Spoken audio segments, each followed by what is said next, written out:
a lot of demand for robots come in and lessen the pressure where possible. And personally, I think it's still very early in the game, so it's a bit premature on what sectors will be leading in terms of, say, industrial services and whatnot. But I think, nevertheless, it's a very good sign that there's demand coming from all over the industries, and that's a really good news for robotics industry as a whole. Well, another good news is the Korean government plans to invest over 10 trillion won into physical AI next year. But Korea's robotic ecosystem is led mainly by large conglomerates like Samsung, LG, Hyundai Motor. So from a startup perspective, what are the pros and cons of this structure? I think we're lucky to have such powerhouses in the country that's doing a lot of heavy lifting, and it's for conglomerates. They can absolutely excel in, say, long-term R&D or building out industry infrastructure that no single startup can do, or leading collaborations across government, industry, and different suppliers all across. I think one thing that startups may be better at is when it comes to these innovative technologies, you sometimes have to take risks and really move fast. Yeah. And I think those are the areas that large corporates naturally lag a little bit. And I think when we have these big conglomerates with the backing of the Korean government, along with the startups leading the way, I think we'll have a Korea as powerhouse in terms of robotics and physical AI.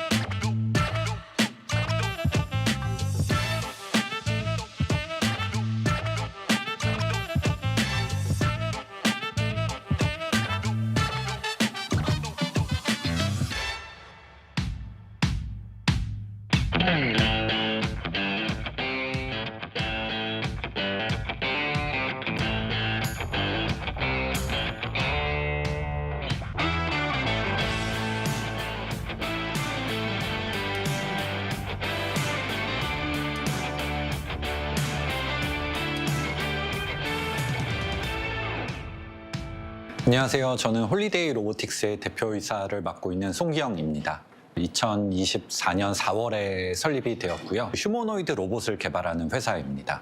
이 스타트업을 처음 시작하면서 이제 수아랩 시절에도 많은 이제 우여곡절을 겪었는데, 이 휴머노이드라고 하는 이 새로운 로봇 기술에 대해서 어떻게 상용화할지 그런 고민들이 좀 예전에 고민하던 것들하고 굉장히 이제 비슷하다 보니까 그런 부분에서 이제 큰 도움이 되었고요.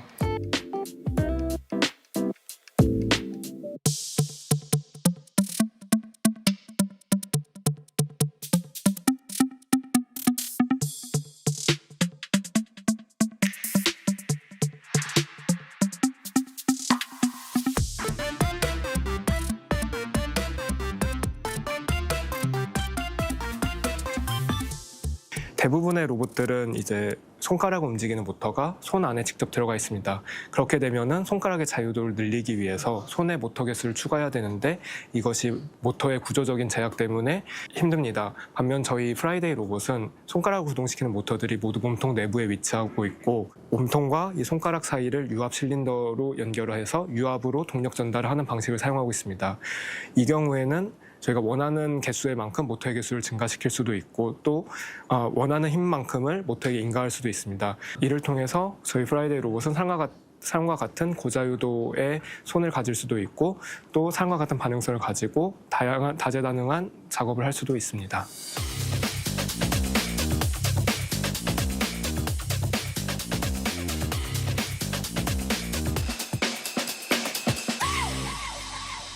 일단 저희가 팔이랑 이제 손이 전체적으로 좀 가볍기 때문에 로봇이 아무리 빠른 동작에서 사람이 옆에 다가가도 안전할 수 있도록 만들었고요. 역구동이 되기 때문에 사람과 부딪혔을 때 스스로 멈출 수 있고 또 스스로 순응할 수 있도록 제작을 하였습니다.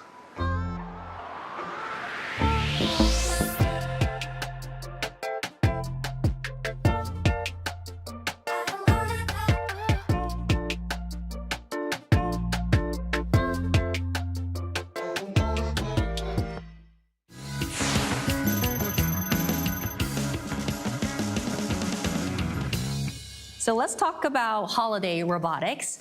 Holiday Robotics managed to roll out its humanoid robot Friday in less than 2 years after its founding.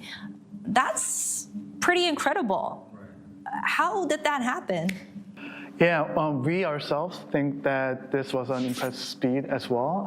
We actually released our robot Friday in less than 12 months since our seed funding. So 6 months after founding, but 12 months since seed funding. And I think that comes down to the factors that you mentioned earlier. It's about speed and the talent density. And I dare say that our team, a team of 28 people as of today, are of the highest quality and of the highest density in terms of robotics and AI engineering, PhDs from every field that you need to focus on in terms of building a full humanoid robot. And we also, by design, is moving very fast in terms of decision makings and how individual contributor is making decisions real time and having it tied back to our goal of building a one integrated humanoid robot. Wow. So your robot Friday, how like a range of the task can do with its hand? Right. So we're trying to, I guess, replicate our human body, but obviously it's a very difficult job, right? So each hand right now has 20 degrees of freedom, and it's covered with dense tactile sensors, which means that our robot can feel force or touch with most of its hand. And by utilizing that, we can obviously pick up and move stuff, stabilize, use tools such as screwdriver or wrench. And we are continuing to add skills to our library, but we hope to achieve tasks that are pretty much used every day in, say, real factory workers, such as, again, moving, using tools to drill stuff, balancing things, and so forth.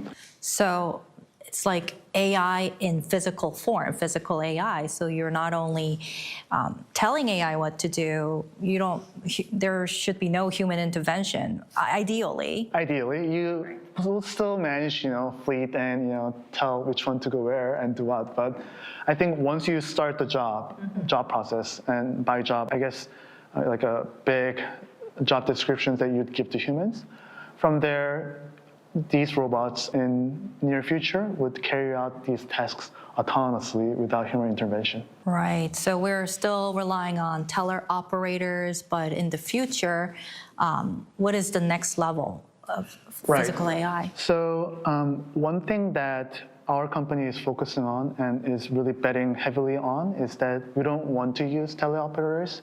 We intentionally separate our AI brain into two parts so that we only need a much smaller set of data and mostly in simulations. So you wouldn't need to have humans operate on behind of these robots. Right now, even with that, you would have LLMs or you would have AI models plan out what's called behavior tree on what to do first when it comes to doing certain jobs. For example, say when you want a robot to go and pick up coffee, the big brain would make a sequence of different skills, starting with locating the coffee, moving there, picking up coffee, coming back, and placing. And right now, these tasks are only broken into rather simpler tasks, such as grab coffee, pick up apple, or move box A from B. But in coming times, these jobs would become longer horizon jobs and be more encompassing in terms of including very small and unexpected jobs as well. Because I think as a factory worker, when you go into the setting, you have your main duty, but I'm sure there are various unexpected things that you have to do, like holding doors, picking up stuff when it falls down floors. And we hope to manage all of those by our AI model as well in coming times. So instead of having a to-do list, it's more like notice and do. Do something, So yeah, right. Do something before I tell you to do something. I mean, that sounds incredible. Right. Yeah. So I want to talk about the name of your robot. So you launched the industrial robot name of Friday, and I look into your website, and then I found that the interesting name sequences. Right. So you are next to level, which is the service robot. The name is Saturday, and the home robot is Sunday. Personally, I enjoy Friday nights the most, but I think the thinking behind, the philosophy behind our naming is that it's very simple. We want to give people more weekends, and we start with Friday, and potentially in the future, Saturday and Sunday. And as we broaden our coverage into manufacturing, into services and home, we want people to do less, repetitive, boring, and physically demanding labor and spend time where it really matters. And by naming our company holiday and naming our robots these days of the weekends, I think it's a reminder to ourselves that building these robots isn't about replacing people, but it's rather about giving people more time that they can spend elsewhere. More freedom to do what you love. Right. Exactly. Yeah. So Korea wants to shift from just a manufacturing robot producer, leader, to a leader in AI robotics. So how will Holiday Robotics stand up to this challenge? Right. As we all know, Korea has been so great at hardware, making stuff. And I think now the time of physical AI is coming. We have to excel in terms of building AI models and software as well. I think if we are successful in rolling out Fridays onto real manufacturing floors and really start to deliver value to our customers, it could be a testament to every Korean company that we now can do well in both manufacturing as well as software, and that Korea as a country can lead the world in terms of physical AI. Wow, a turnkey nation of physical AI. Well, thank you so much for being here and sharing your insights with us today. Thank you. Thanks for having me here. It's been a pleasure. Well, that's all for today. Join us again next time as I return with Dr. Kong to sit down with another leader shaping Korea's AI future. Thanks for watching.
The moment we wear it, our spirits lift.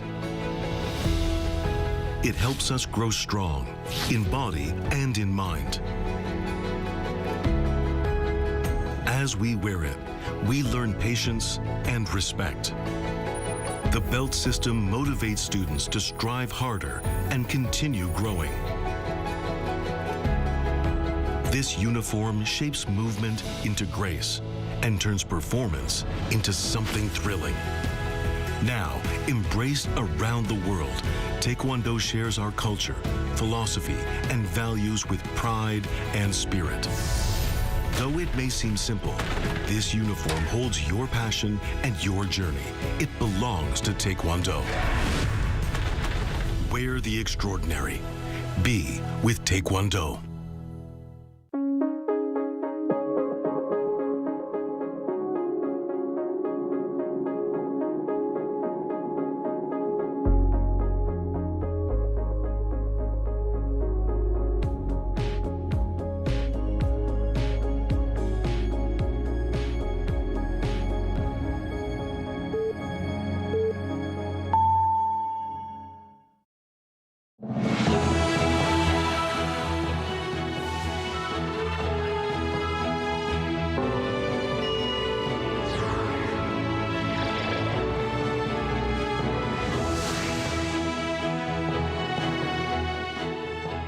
South Korea's presidential office is moving back to its former compound of Cheong Wa Dae, or the Blue House, one of President Lee Jae-myung's key campaign pledges. A filibuster by the main opposition People Power Party is underway at the National Assembly after the ruling Democratic Party introduced a bill to create a special tribunal for insurrection cases. Outbound shipments from South Korea rose in nearly 7% in early December, thanks to strong semiconductor demand. Hopes are high that the government's annual export target of $700 billion could be realized. After weeks of preparations, the presidential office is entering the final phase of its return to Cheong Wa Dae, the Blue House. The presidential press corps has also relocated, with live briefings taking place there for the first time in over 3 years. Our presidential office correspondent Song Yujin has our top story. For the first time in years, cameras are getting a rare look inside the Yongsan presidential office, where workers are moving wrapped furniture out of the building. The destination? Cheong Wa Dae, also known as the Blue House. After more than 3.5 years, South Korea's top office is heading back to its former home, just behind Gyeongbokgung Palace in downtown Seoul. The presidential office will now leave the Yongsan era behind and return to the Blue House, the place where the president originally was and belongs. Returning to Cheong Wa Dae was one of President Lee's key campaign pledges. 청와대를 신속하게 좀 보수해서 그대로 다시 들어가는 게 제일 좋겠다. He has argued that the compound is better equipped with established security, protocol, and diplomatic infrastructure, making it more cost-efficient and operationally effective. The previous Yoon Suk-yeol administration relocated the presidential office to the Defense Ministry compound in 2022, saying that Cheong Wa Dae symbolized an overly centralized imperial presidency distant from the public.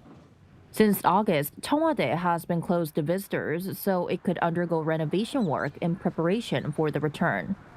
So what will the revived presidential compound look like?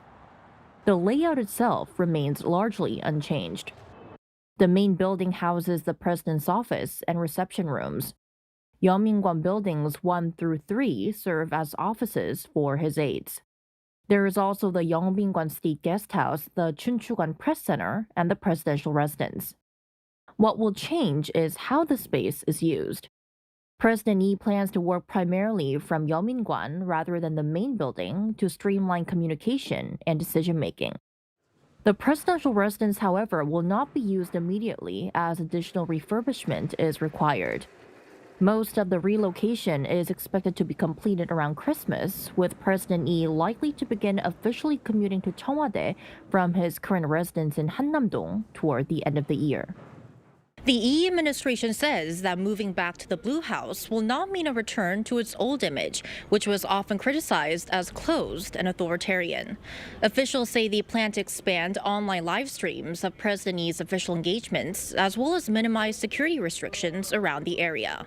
And while access will be limited, the administration plans to reopen Cheong Wa Dae to visitors next year.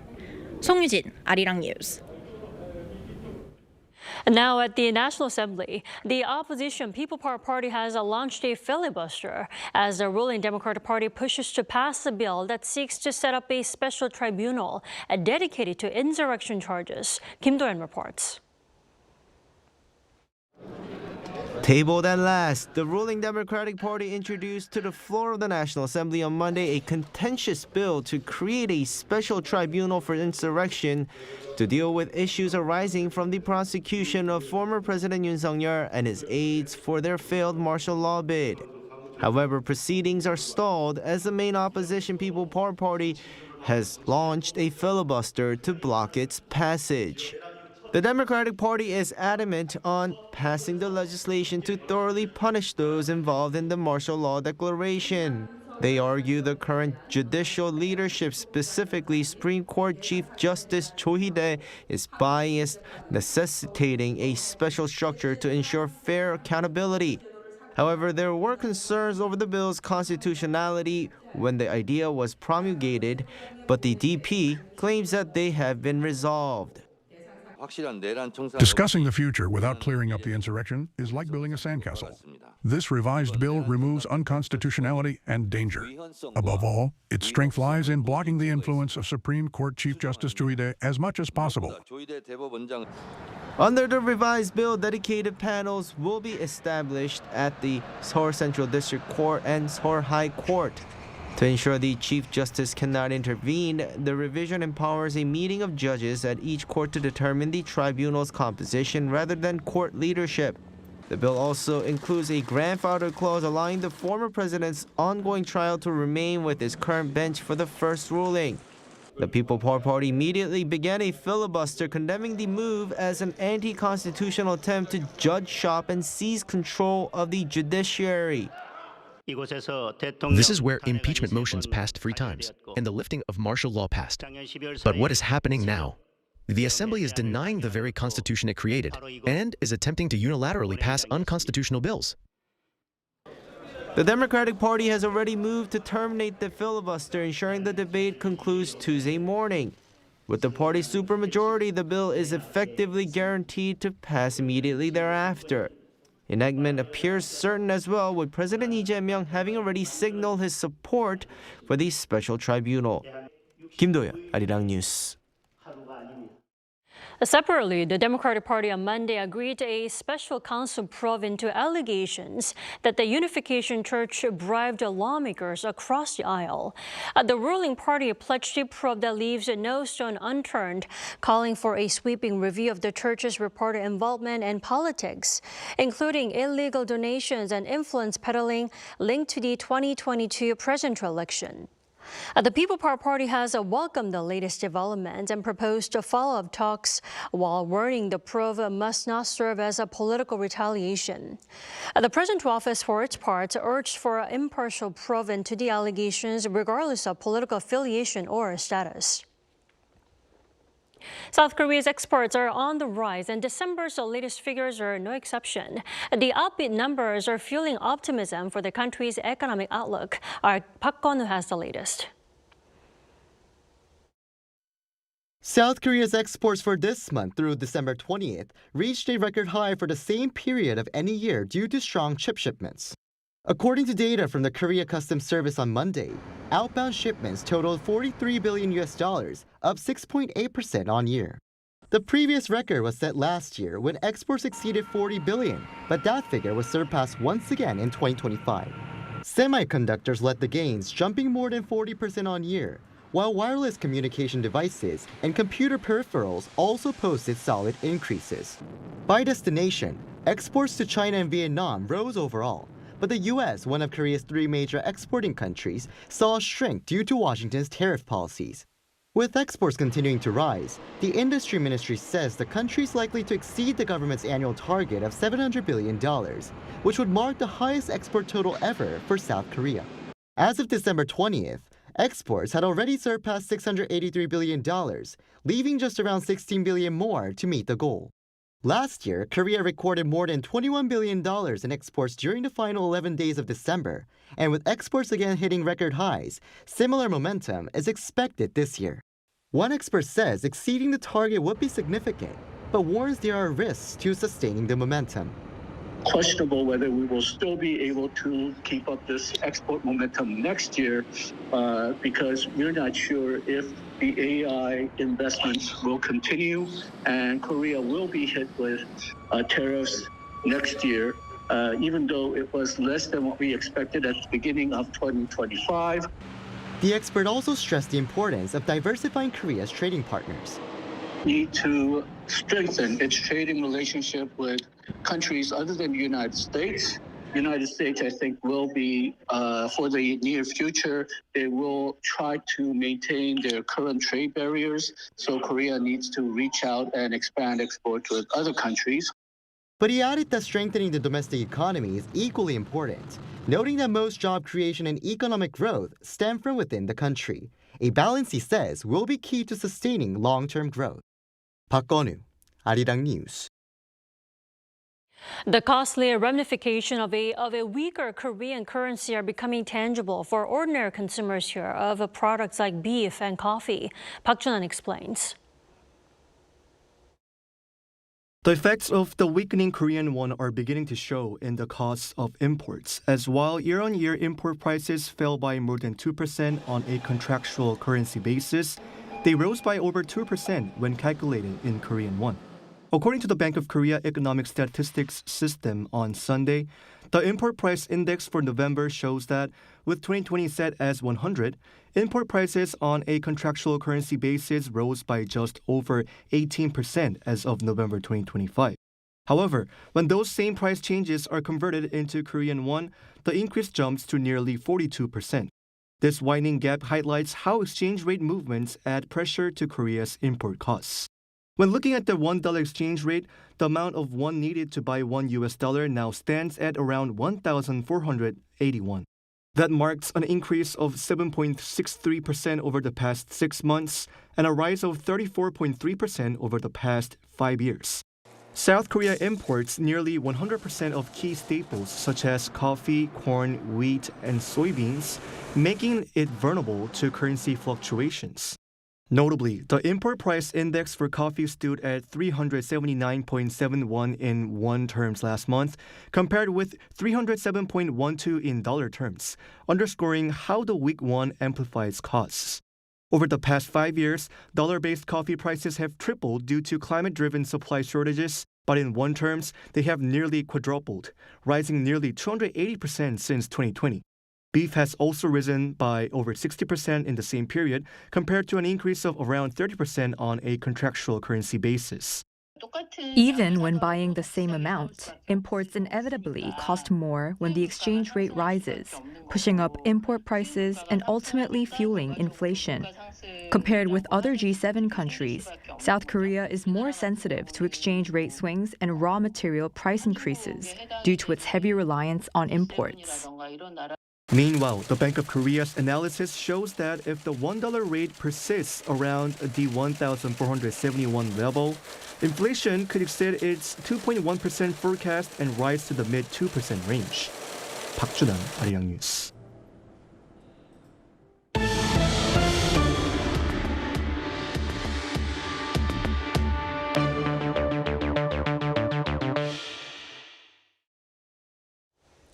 Seoul and Moscow recently held undisclosed talks on North Korea issues, according to sources.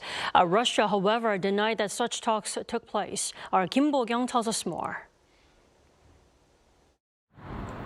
South Korea and Russia reportedly held closed-door talks in Moscow recently, tapping on North Korea-related issues. According to sources on Sunday, a South Korean ministry official in charge of dealing with the North's nuclear issues made a secret visit to Moscow where they met with their Russian counterparts in charge of related matters, including Oleg Burmistrov, Russia's special envoy for North Korea nuclear issues. Their meeting follows a September meeting in New York between the two countries' top diplomats, South Korean Foreign Minister Cho Hyun and his Russian counterpart Sergei Lavrov. Reports say Seoul could have asked Moscow to play a constructive role in ensuring peace on the Korean peninsula, given Russia's close ties with the regime. One expert, however, says Russia's stance on the regime's nuclear issues is quite firm and it would be hard to change. Russia realistically believes North Korea's nuclear weapons do exist, and that is something that must be acknowledged. From Moscow's view, the North Korea nuclear issue should be recognized as a reality first before moving on to the next step. Otherwise, it is impossible to continue with dialogue. In fact, Russia has denied that there were any secret talks between Seoul and Moscow. Russian Foreign Ministry spokesperson Maria Zakharova said in a statement that the opponents of Russia-North Korea cooperation have not abandoned futile attempts to undermine their strategic partnership. She further added that Russia was not holding any consultations with South Korea, nor discussed matters affecting inter-Korean relations, particularly North Korea nuclear issues, which she claimed do not exist for Russia. Given that the communication between the two countries has remained frozen for some time, the expert noted that undisclosed talks between Seoul and Moscow may be considered a step forward. Yet how the two sides will address North Korea issues remains to be seen. 김보경, Arirang News. South Korean mobile carrier SK Telecom is now facing mounting pressure after regulators ruled it should compensate millions of customers affected by a massive data breach. Our Moon Hae-ryun has more. South Korea's Consumer Protection Agency has issued a ruling over a major SK Telecom data breach that exposed the SIM card information of 23 million subscribers last April, which triggered widespread disruption as users replaced SIMs. The Consumer Dispute Mediation Committee under the Korea Consumer Agency ruled that personal data had been leaked and that consumer harm had occurred, determining that SK Telecom bears responsibility for compensation. The ruling follows a collective mediation request filed in May by 58 affected subscribers. After 3 rounds of deliberations, the committee approved a compensation proposal worth 100,000 Korean won, just under $68 per person. Compensation will not be paid in cash. Instead, if the compensation plan goes ahead, subscribers will receive a discount of about $30 on mobile service fees, along with an equal amount in points usable at affiliated partner stores, including convenience stores and bakeries. The committee added that SK Telecom's previously offered 50% discount on August mobile service fees will be deducted from the total compensation amount. It also emphasized that the ruling does not constitute a legal determination of liability under privacy laws, but is aimed at prioritizing swift consumer relief following the data breach. If SK Telecom accepts the mediation proposal, it will carry the same legal effect as a court settlement. The company has 15 days from receiving the decision to notify the committee whether it will accept the terms. The committee has also stated that, if accepted, the compensation plan would apply to not only the 58 applicants, but to all 23 million subscribers affected by the data leak. If fully implemented, the total compensation could reach above $1.5 billion. SK Telecom said it will carefully review the decision before making a final determination. The company has already taken follow-up measures, including SIM replacements for all subscribers and a separate customer compensation package, and was fined more than $91 million by the Personal Information Protection Commission. With the mediation ruling potentially adding another trillion won level financial burden, SK Telecom's decision is being closely watched. Moon Hae-ryun, Arirang News. South Korea's first commercial orbital rocket, the Hanbit Nano, will lift off from Brazil this week following 3 delays. Korean space startup Innospace announced a new launch plan on Monday. The rocket will be launched from Alcantara Space Center in Brazil at 3:45 p.m. Monday local time. Now that is 3:45 a.m. Tuesday Korea Standard Time. At this time, weather conditions could be a factor due to rain in the forecast, while Brazil are currently in its rainy season. The launch has been postponed 3 times due to abnormal avionics signals, a cooling system issue, and a fuel tank problem. The mission, called Spaceport, aims to place 8 payloads into a 300-kilometer orbit, including 5 small satellites from Brazil and India and 3 experimental devices.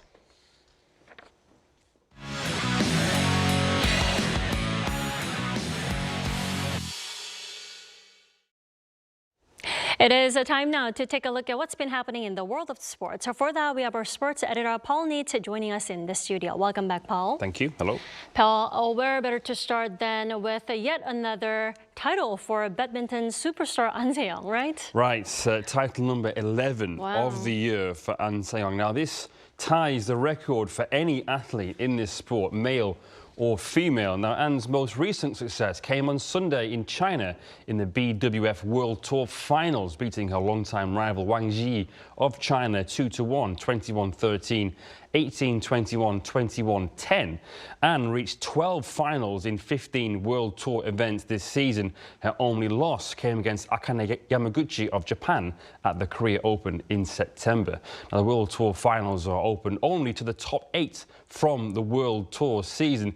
This meant that Korean duo Kim Won-ho and So Sung-jae were also involved, and it was a final win for them too, beating Liang Wei-keng and Wang Chang of China 2-0, 21-19, 21-14.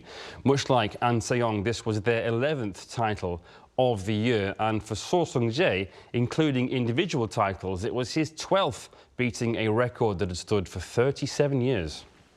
Incredible achievements. And now moving on to football, I believe there will be a major shakeup to the men's international calendar in Asia, right? Yeah, right. The Asian Football Confederation has announced that it will launch a Nations League. On Sunday, the AFC announced that from 2029, there'll be a similar tournament to the European Nations League, effectively replacing friendly matches to help boost the level of football in the region.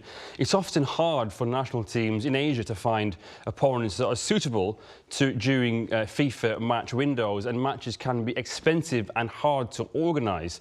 The Nations League will allow teams to play against similarly ranked sides, with groups sorted into tiers with a promotion and relegation system. Meanwhile, South Korean national team star Lee Kang-in has been ruled out for several weeks due to a left thigh injury, according to his club PSG. The injury was sustained in PSG's FIFA Intercontinental Cup final win in Qatar against Flamengo on December 17th. All right, so now moving on to baseball. It seems the KBO season only just ended, but already we're looking at the 2026 season already, right? Right, and we now know that the new season will begin on March 28th. Okay. All 5 games will start at 2 p.m, including defending champions LG Twins at home to KT Wiz. Each team will play 144 games, but the number of home games and away games can differ. Since 2023, the teams that had 73 home games one season will have 73 away games the next. This year, the Twins, the Lions, the Dinos, the Tigers and the Heroes will have 73 home games and 71 away. There are some new things that have been launched. The pitch clock will lose 2 seconds. This means that pitchers will have to act within 18 seconds with the bases empty and 23 with runners on. The aim is to speed the game up. Now, the idea worked last year with games ending 8 minutes faster than the year before. And Paul, last but not least, it looks like Korea will have another superstar in Major League Baseball. Tell us more. Right, so 29-year-old infielder Song Sung-moon is heading to the San Diego Padres from the Kiwoom Heroes. According to Yonhap News, on Monday, Song has flown to the US to sign, but details of his contract have not yet been made public, nor has the club confirmed the deal. But reports began to surface on Friday, with the negotiation window due to close at 5 p.m. US Eastern Time on Sunday. Just in the nick of time then, Paul. Thanks for coming in tonight, as always. Thank you.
Cold winds started picking up yesterday, and by this morning, which is Dongji, the winter solstice, the cold became fierce.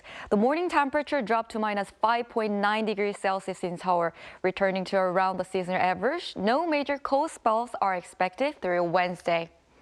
Starting tomorrow afternoon, rain will arrive in many parts of the country. Showers will begin tomorrow afternoon in the center parts of the country, the Jeollado provinces and Jeju Island, then spread nationwide by nighttime. Most of this rain will stop by Wednesday morning, which is Christmas Eve. Tomorrow morning, Seoul will start off at minus 1 degree, Daejeon and Gyeongju at minus 2 degrees. Daily highs will rise up to 6 degrees in Seoul, 14 degrees in Gyeongju. On Thursday, Christmas Day, rain or snow could fall along the west coast of the Jeollado provinces. That's all for Korea. Here are the weather conditions around the world.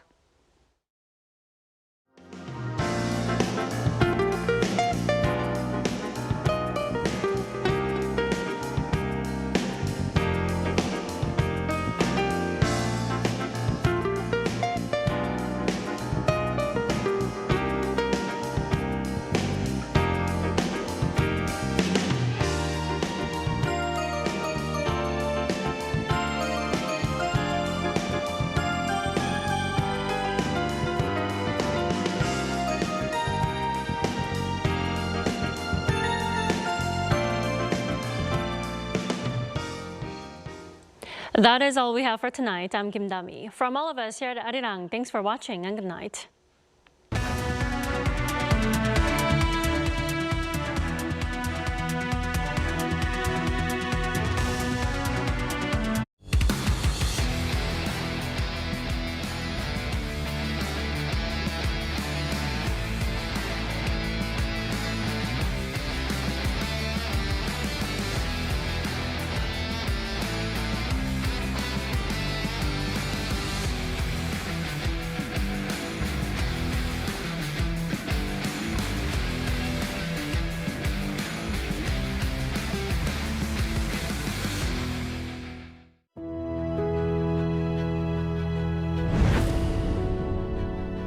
The moment we wear it, our spirits lift. It helps us grow strong in body and in mind. As we wear it, we learn patience and respect. The belt system motivates students to strive harder and continue growing. This uniform shapes movement into grace and turns performance into something thrilling. Now, embraced around the world, Taekwondo shares our culture, philosophy, and values with pride and spirit. Though it may seem simple, this uniform holds your passion and your journey. It belongs to Taekwondo. Wear the extraordinary. Be with Taekwondo.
Welcome to Within the Frame, where we bring the most pressing issues across the globe into focus. I'm Kim Mo-gan. South Korea and the United States appear to be moving one step closer to a landmark shift in their defense and nuclear cooperation. National Security Advisor Ri Sung-nak's visit to Washington last week marked a key moment in follow-up talks on the ROK-US fact sheet, with discussions now pointing toward a separate agreement that could allow Seoul to develop nuclear-powered submarines similar to the deal made with Australia. Now, at the same time, broader agreements on uranium enrichment and spent fuel reprocessing are beginning to take shape under the 123 agreement. With all these in motion, how far have the two sides really come, and what are the strategic implications going forward? For more on this, we connect to Choi Hyun-jin, Professor of Political Science at Kyunghee University. A big welcome, Professor Choi. Good evening. Thank you for having me. And also joining us is Mason Rishi, a professor of international politics at Hankuk University of Foreign Studies. Good to see you, Professor. Great, thank you for having me. So let's begin with Professor Choi, with National Security Advisor Ri Sung-nak's visit to the U.S. last week. He said there had been some progress in follow-up discussions on the fact sheet. So from your perspective, would you say concrete steps were actually made during this visit? Thank you for the question. I would not call this Washington visit a decisive advance, but it contributed to moving things forward. So this visit was not about new announcement, but it was about follow-up and also more implementation of the previous agreement. And what is important is that the both countries now agree to talk at the same time on several key issues. And these issues include nuclear power submarine and uranium enrichment and the handling of spent fuel. And also there's another key point, and there was a possible separate agreement between the two countries to allow the transfer of military nuclear material from U.S. to South Korea to help South Korea build a nuclear-powered submarine. And I think this separate agreement would create a clear legal path beyond the existing nuclear agreement between the two countries. So I think now the talks are about how to do it and through which channel, and not just whether it can be done. So simply speaking, the progress is real but practical. And I expect more concrete results will be seen over time as its plans move into action. So let's get more into the details of this nuclear-powered submarine issue. The two countries reportedly agreed to pursue a separate agreement that would carve out an exception to the Section 91 of the U.S. Atomic Energy Act. For those unfamiliar, Professor Rishi, could you tell us, for our viewers, what exactly is this Section 91 and what could this mean for South Korea's efforts to develop nuclear submarines?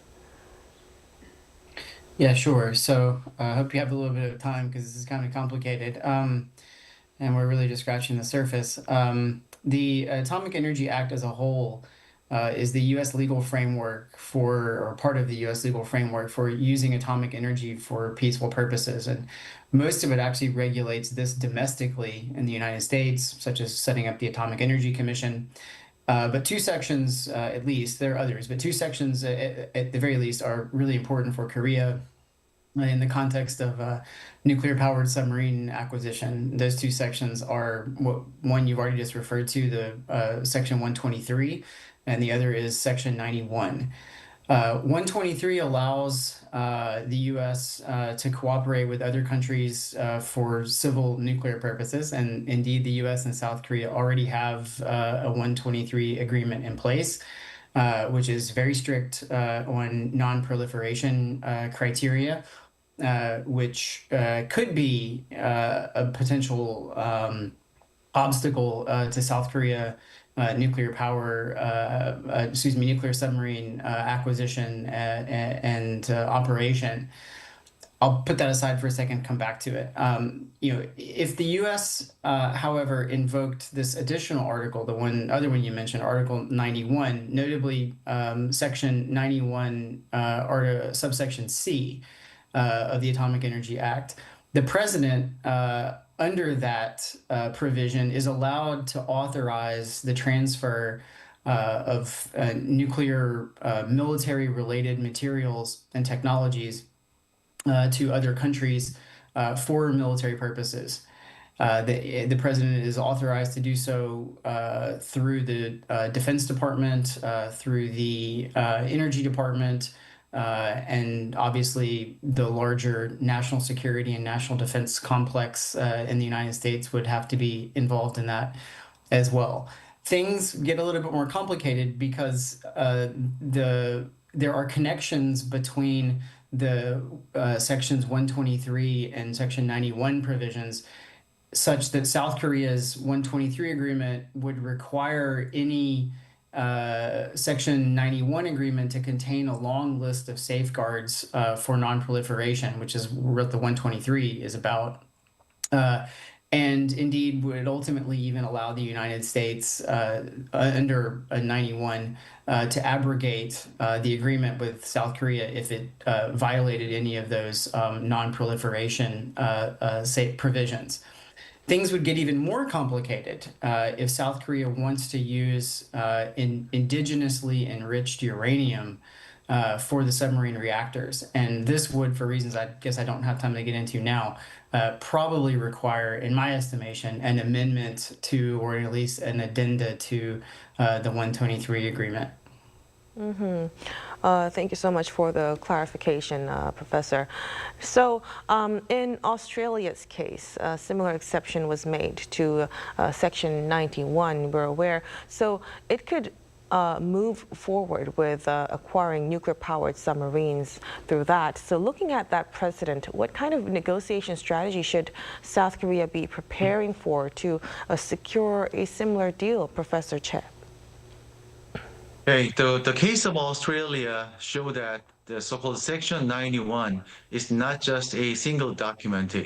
Rather, it combines a legal obligation, the safeguards, and the long-term planning. So we can get some important lessons from Australia. The first one is that we must clearly define the scope.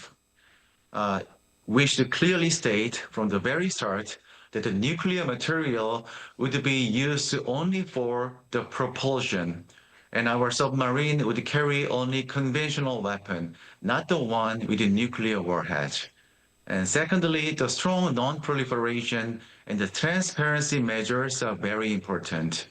The United States will focus on how this nuclear fuel used for submarine is supplied, stored, and protected. So Korea would need a credible plan for external fuel supply and also strict accounting and also security, as well as close cooperation with the international safeguard measures based on the IAEA mechanism. So the message must be simple: no diversion and no misuse. And thirdly, the domestic readiness is also important. Australia had to build a new domestic system for safety, regulation, and oversight. So South Korea, just like Australia, would also need to show that we have enough technical and legal and the human capacity to manage this new weapon system responsibly over time. So lessons from Australia can be summarized in one sentence. Our proposal to the United States must be narrow, transparent, and also safe. So Korea really needs to come up prepared with a detailed, tailored proposal there. So, Professor Rishi, if South Korea actually proceeds with its own nuclear-powered submarines, what would be the broader strategic implications for the ROK-US alliance and the regional military balance in Northeast Asia as well? Well, I'll start with the second half of that question first and deal with the balance of power, notably in the region issue. So in the first place, if South Korea, were to indeed, develop in cooperation with the United States, procure, acquire, and eventually operate a small fleet of nuclear-propelled submarines with conventional munitions, as Professor Che has just pointed out, that would be a real added, real upgraded capability that South Korea would have. It would be joining a very exclusive club. The number of countries that operate nuclear-propelled submarines is very small, and the capability improvements that South Korea would get in that regard are significant. And the significance, how meaningful they are, however, I think is really determined by the countries for whom these submarines are supposed to serve as a deterrent, and if necessary, of course, a platform for warfighting. And in the case that probably one would most likely think, if one's considering North Korea as South Korea's primary adversary, I have some real questions about the strategic value that has, that these submarines have. Notably, the Yellow Sea to the west of South Korea is not really suitable, or it's not really necessary, I think, for submarine-related warfare to have nuclear-powered submarines. Air independent, diesel electric is just fine. The advantages of nuclear powered submarines are, obviously, essentially, infinite duration underwater, really only limited by the ability of the crew to stay underwater, and food and other types of necessities. And speed is, of course, another one. So for traversing very long distances of undersea at speed.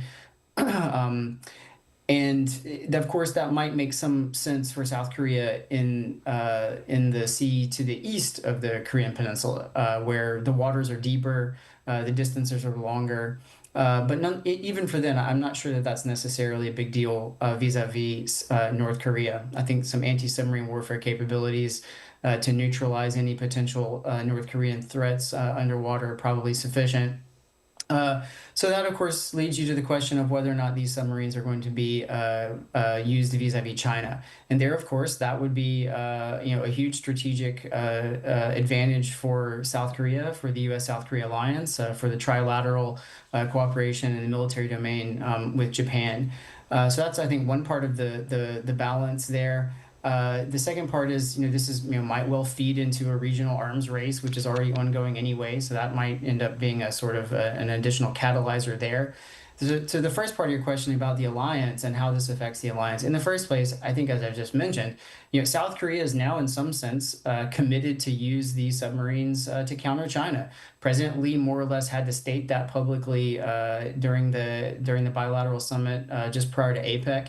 He's on the record now as the president of South Korea saying that China has taken notice and they're not going to be particularly happy about it. So how that plays out in terms of bringing the alliance closer together, I think is interesting. But for one thing, I think, as some people might be surprised to really think about, this actually makes South Korea in some ways more dependent on the U.S. alliance going forward rather than less. Maybe in the long term, South Korea gains its capability in such a way that it could get some additional autonomy from the United States. But over the next, let's say, decade to 15 years, if not longer, I think it's actually more dependent on the alliance rather than less. So it has a lot to do with impact on the region as well. Now, another note regarding uranium enrichment and spent fuel reprocessing. Lee Seong-nak said that a broad agreement had already been reached and that further steps are now required. So within the framework of the U.S.-Korea 123 agreement, what would both sides be mindful of when negotiating the next steps, Professor Che? Okay, I think the issue of nuclear, the spent fuel reprocessing and uranium enrichment is much more sensitive than nuclear submarine. So when Advisor Lee Seong-nak says a broad agreement is already in place, I think he's talking about the political understanding at the leadership level between the two presidents. But within the so-called 123 agreement, the real job is now lies in the follow-up procedure. I think the first key consideration, as I emphasized earlier, the peaceful use and non-proliferation. And any discussion on uranium enrichment or spent fuel reprocessing must clearly remain within the civilian and peaceful use. And this is very important, not just for the U.S. administration, but also for American Congress and the international community in general. And secondly, the safeguards and transparency are very important. The future consultation with Washington will require clear rules on monitoring and also material control and the cooperation with the IAEA inspection regime. And finally, the legal consideration as well. The fact sheet between Seoul and Washington is using very careful language. It says like this: the U.S. supports procedure that are consistent with the existing agreement and U.S. law. And this word, the supporting procedure, may sound somewhat cautious and also ambiguous, but it shows the reality that any progress must move step by step within the 123 framework.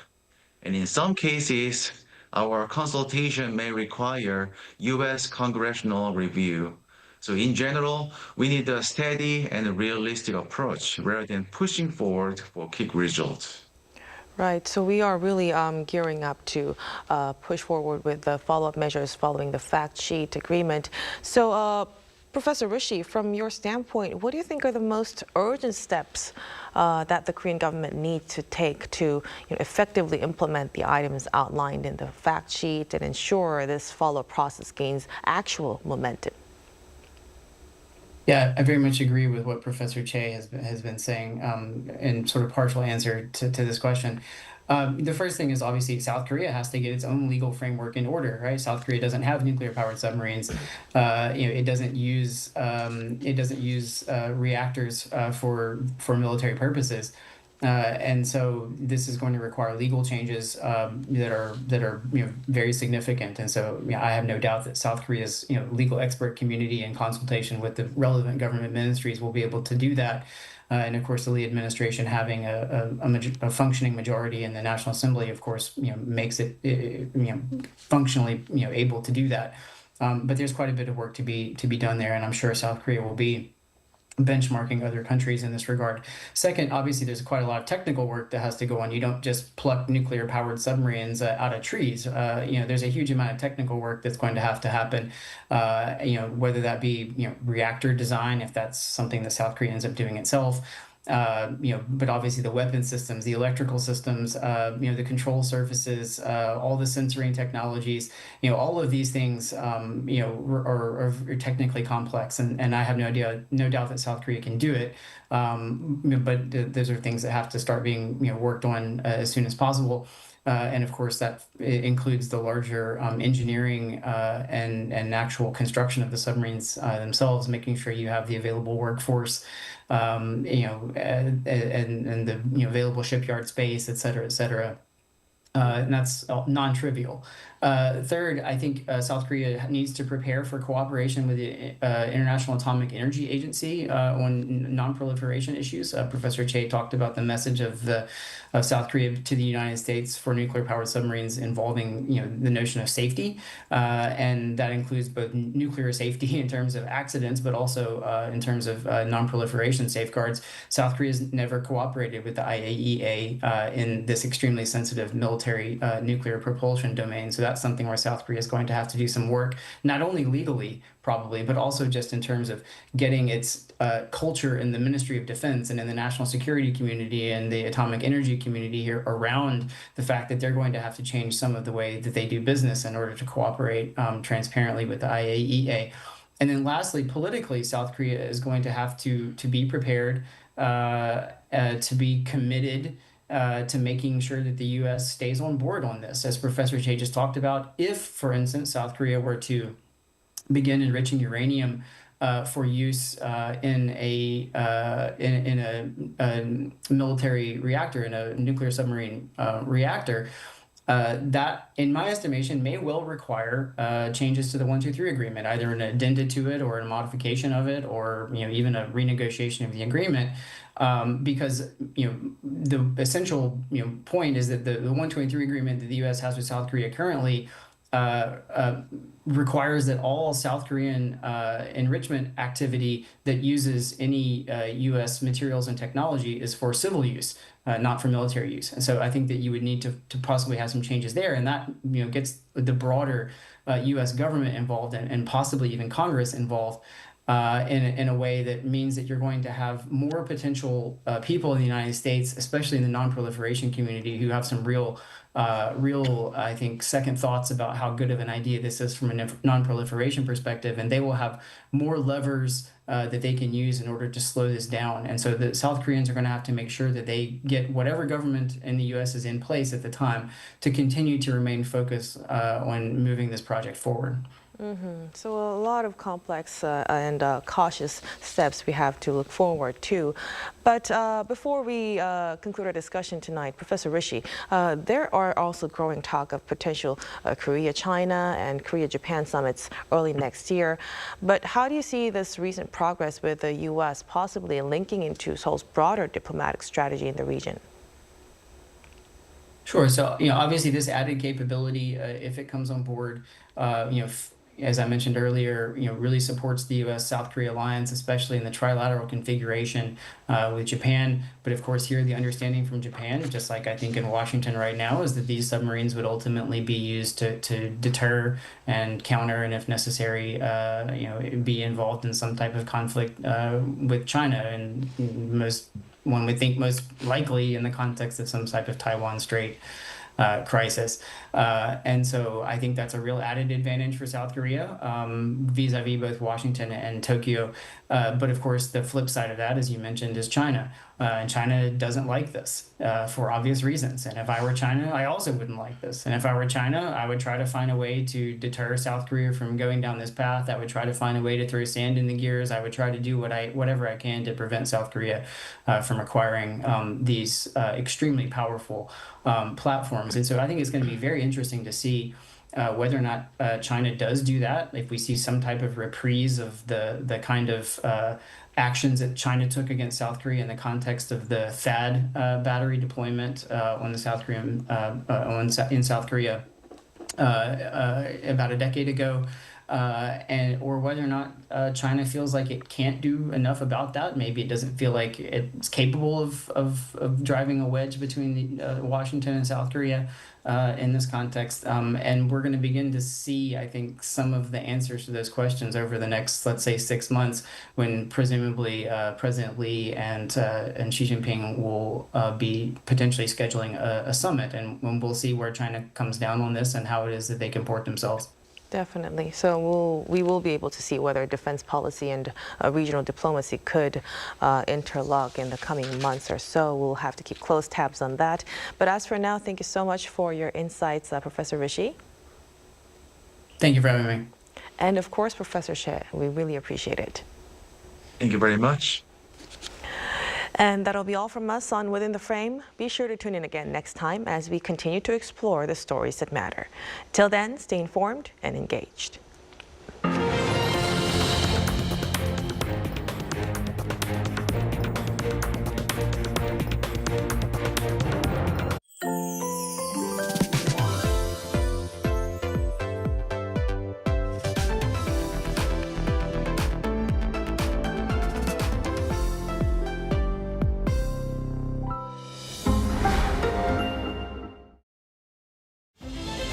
Korea, a globally recognized sports powerhouse.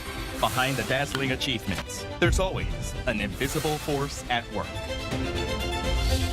With sophisticated materials, cutting-edge equipment, and innovative technological solutions, SMEs in the K-sports industry play a vital role in bolstering Korea's status as a sports powerhouse. By integrating AI technology, they unlock athletes' potential and enhance performance, elevating the sports environment to the next level and opening new markets in the sports industry.